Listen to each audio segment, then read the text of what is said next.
तो क्या कहना है? मायावती जी को बहुत देर से लग रहा है जानकारी मिली है। इस बात को समाजवादी पार्टी शुरू से उठाती रही है। समय समय पर सुप्रीम कोर्ट ने भी टिप्पणी करी है। जो सूचिता की बात राजनीति में करते हैं, माननीय प्रधानमंत्री के गृह राज्य अगर गुजरात में इस तरह का हो रहा है तो ये चिंता के लिए विषय है और मुझे लगता है कि न्यायपालिकाओं को भी संज्ञान लेना चाहिए। ओम प्रकाश राजभर पे क्या कहेंगे? सभा से दूरी हो गई है, साथ में चुनाव लड़े थे, किस तरीके से देखते हैं? ओम प्रकाश राजभर जी जिनके नाम पर राजनीति करते थे, उनको इतना ठगे कि उन्हीं से उनकी दूरी हो गई है। आपने उसका ताज़ा उदाहरण जहां आप बैठे हैं मऊ में ही देखा है।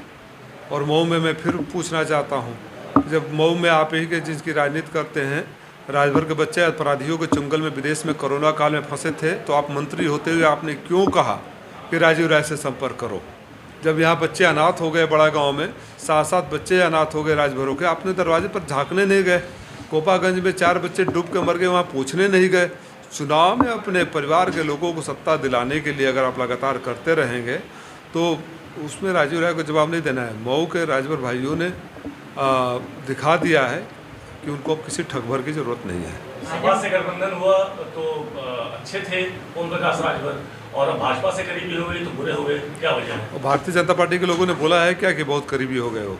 लगता नहीं आपको? मन साधा मैं तो सुरक्षा मिली हुई है उनको, और लोकसभा चुनाव के मद्देनजर माना जा रहा है कि मैं तो अभी 2 दिन पहले अनिल राजभर साहब का बयान सुन रहा था और जिस तरह की भाषा के इस्तेमाल उन्होंने किया, मुझे नहीं लगता कि राजनीति में कोई अपने आत्मसम्मान को इतना नीचे रखकर फिर उसी भारतीय जनता पार्टी के पास जाएगा, या भारतीय जनता पार्टी के सरकार को या साथियों को याद न हो कि उनके साथ क्या हुआ।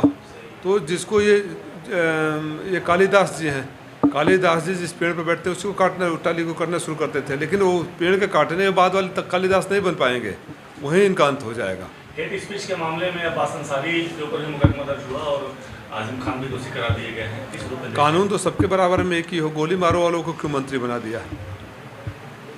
अभी 2 दिन पहले दिल्ली के सांसद प्रवेश वर्मा जो जिस तरह की भाषा का इस्तेमाल कर रहे थे, उस पर संज्ञान क्यों नहीं लिया गया? सुप्रीम कोर्ट के आदेश के बावजूद केस क्यों नहीं दर्ज किया गया? ये जिम्मेदारी किसकी होती है?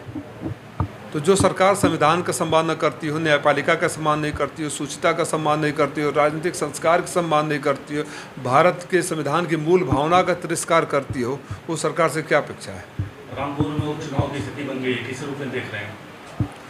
वो पार्टी निर्णय लेगी, जब समय आएगा तो पार्टी निर्णय लेगी। अभी तो बहुत प्रीमेच्योर सवाल है।